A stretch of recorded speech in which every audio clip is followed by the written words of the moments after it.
তোমাদের মধ্যে অনেকজন আছে যারা কিনা নিজের টেবিলটাকে অ্যাস্থেটিক লুক দেওয়ার জন্য সাদা করতে চাও। সোশ্যাল মিডিয়াতে বা বাজারে টেবিল হোয়াইট করার জন্য এক ধরনের সাদা টেবিল স্টিকার পাওয়া যায়, বাট সেগুলো অনেক কস্টলি হয়। আমার মতো গরিব যারা আছো তারা কিন্তু সেগুলো কিনতে পারো না। আজকের ভিডিওটা তোমাদের জন্যই, কারণ আজকের ভিডিওতে আমি বানাবো DIY টেবিল স্টিকার।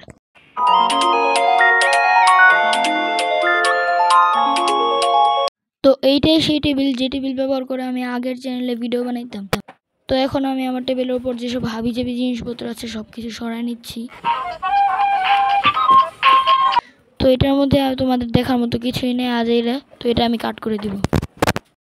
তো আমি আমার টেবিল থেকে সব কিছু সরাই নিছি। আর এই জায়গায় এই ছিদ্রটা কেন এটা আমি তোমাদেরকে বলতেছি, দাঁড়াও। আর যে আমি এখন যেই ট্রাইপডটা কিনছি এটা হচ্ছে কি 3-in-1। তো এটা দিয়ে সব অ্যাঙ্গেলে ভিডিও করা যায়। আর আমি এটা কিনছিলাম মেনলি ওভারহেড ট্রাইপডের জন্য।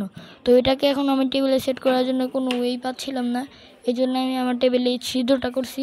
এখন এই ছিদ্রর মধ্যে এটা লাগাই দিলে পারফেক্টলি সেট হচ্ছিলো, তাই আমি আমার টেবিলে এই ছিদ্রটা করছি। তো এখন আমি আমার টেবিলের উপরে যে কাগজটা লাগানো ছিল ওইটা উঠে নিচ্ছি। এই কাগজটা আমি অনেক দিন আগে লাগাইছি, মিনিমাম 1 বছর তো হবে। আমি এখন আমার পুরো টেবিলটাকে পরিষ্কার করে নিছি। এটা হচ্ছে গিয়ে ফাইনাল লুক।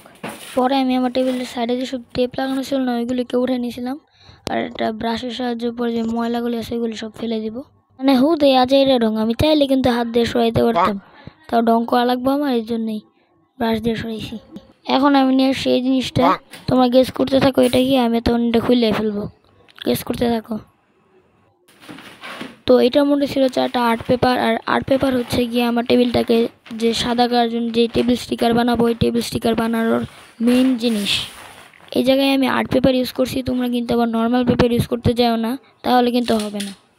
তো এখানে আমি আমার টেবিলের উপরে একটা আর্ট পেপার বিছায় দেখতেছিলাম, বাট এখানে একটা দিয়ে হবে না, এই জন্য আমি আরেকটা আর্ট পেপার নিয়ে ওইটা থেকে আলাদা একটু টুকরা কেটে নিছি।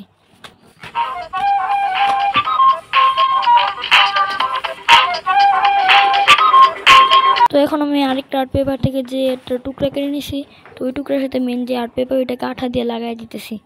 ওই দুইটা কাগজের টুকরাকে আমি যেইভাবে আঠা দিয়ে লাগাইছি কেউ দেখে বুঝবেই না আমি যে দুইটা কাগজকে একসাথে করছি। তো আর্ট পেপার তো নিলাম, কিন্তু বাজারে যেসব টেবিল স্টিকার পাওয়া যায় ওইগুলো তো ওয়াটারপ্রুফ থাকে, কিন্তু আমি আর্ট পেপারকে কীভাবে ওয়াটারপ্রুফ বানাবো, এই জন্য আমি অফলাইনে একটা এক্সপেরিমেন্ট করছিলাম। তো এখন তোমাদেরকে দেখানোর জন্য আবার ভিডিও করে এক্সপেরিমেন্টটা করা লাগছে। তো আমি কি করছি, আর্ট পেপারের একটা ছোটো টুকরা না কেটে নিয়ে এটার উপরে আমি আঠা লাগাইছি, রং লাগাইছি আর পানি দিছি দেখার জন্য এটা ওয়াটারপ্রুফ হয় নাকি, এবং সাকসেসফুলি আঠাটা উঠে গেছে, পানিটা উঠে গেছে। বাট বাজারের যে টেবিল স্টিকার থেকে ওইগুলি থেকে কিন্তু রং উঠে না রং লাগলে, তো এটা থেকেও কিন্তু রং উঠবে না। তো এক্সপেরিমেন্টটা করার পরে আমি আমার যে আর্ট পেপারটা ছিল 2টা কাগজ মিলে বানাইছি, ওইটাকে আমি নিচে বিছাই নিছি। ভাই এটা যে বড়, এটা আমার টেবিলে জায়গায় নেবে না। তো এখানে নিয়ে নিছি আমি বার্নিশ আর একটা বড় ফ্ল্যাট ব্রাশ। ভাই ব্রাশ কি ব্রাশ, আমি ঢং করতে গিয়ে ব্রাশ বলতেছি। এখন আমি আর্ট পেপারটাকে টাইলসের উপর রেখে পুরাটাকে বার্নিশ দিয়ে কভার করে নিছি।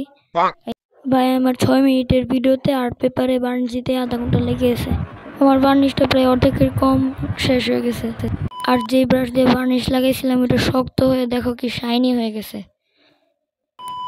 তো বাজারে যেসব টেবিল স্টিকার পাওয়া যায় ওইগুলোর নিচে কিন্তু ডবল সেট টেপের মতো সিস্টেম থাকে, যে স্টিকারের মতো উঠাইলে ওই টেবিল লাগানো যায়। কিন্তু আমি কীভাবে লাগাবো এটা ভাবতে ভাবতে আমার মাথায় একটা আইডিয়া এসে পড়ছে। আমি ফেভিকলের যে 18 বোতল থাকে না, ওই ফেভিকল দিয়ে পুরো টেবিলটাকে একেবারে ভরে নিছি। তারপরে ব্রাশ দিয়ে পুরো টেবিলে একেবারে ফেভিকল ছড়াই দিছি যাতে কোনো জায়গায় মিস না থাকে, একেবারে সব জায়গায়। তো এখন আমি আমার আইডলের মতন পাকনামি না করে প্রথমবারেই এখন আমার ভাইয়ের সাহায্য নিয়ে, হয়েছে কি একটু খাটো তো এই জন্য সমস্যা হইতেছিল, আমার ভাইয়ের সাহায্য নিয়ে আমি এটা লাগাই নিব।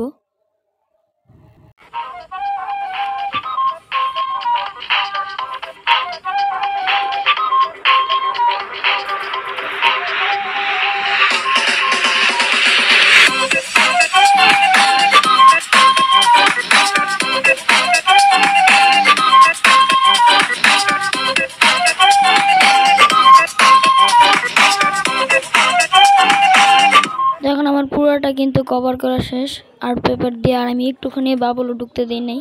এখন আমি পাশের যে এক্সট্রা অংশ আছে না এগুলিকে কাইটে নিব।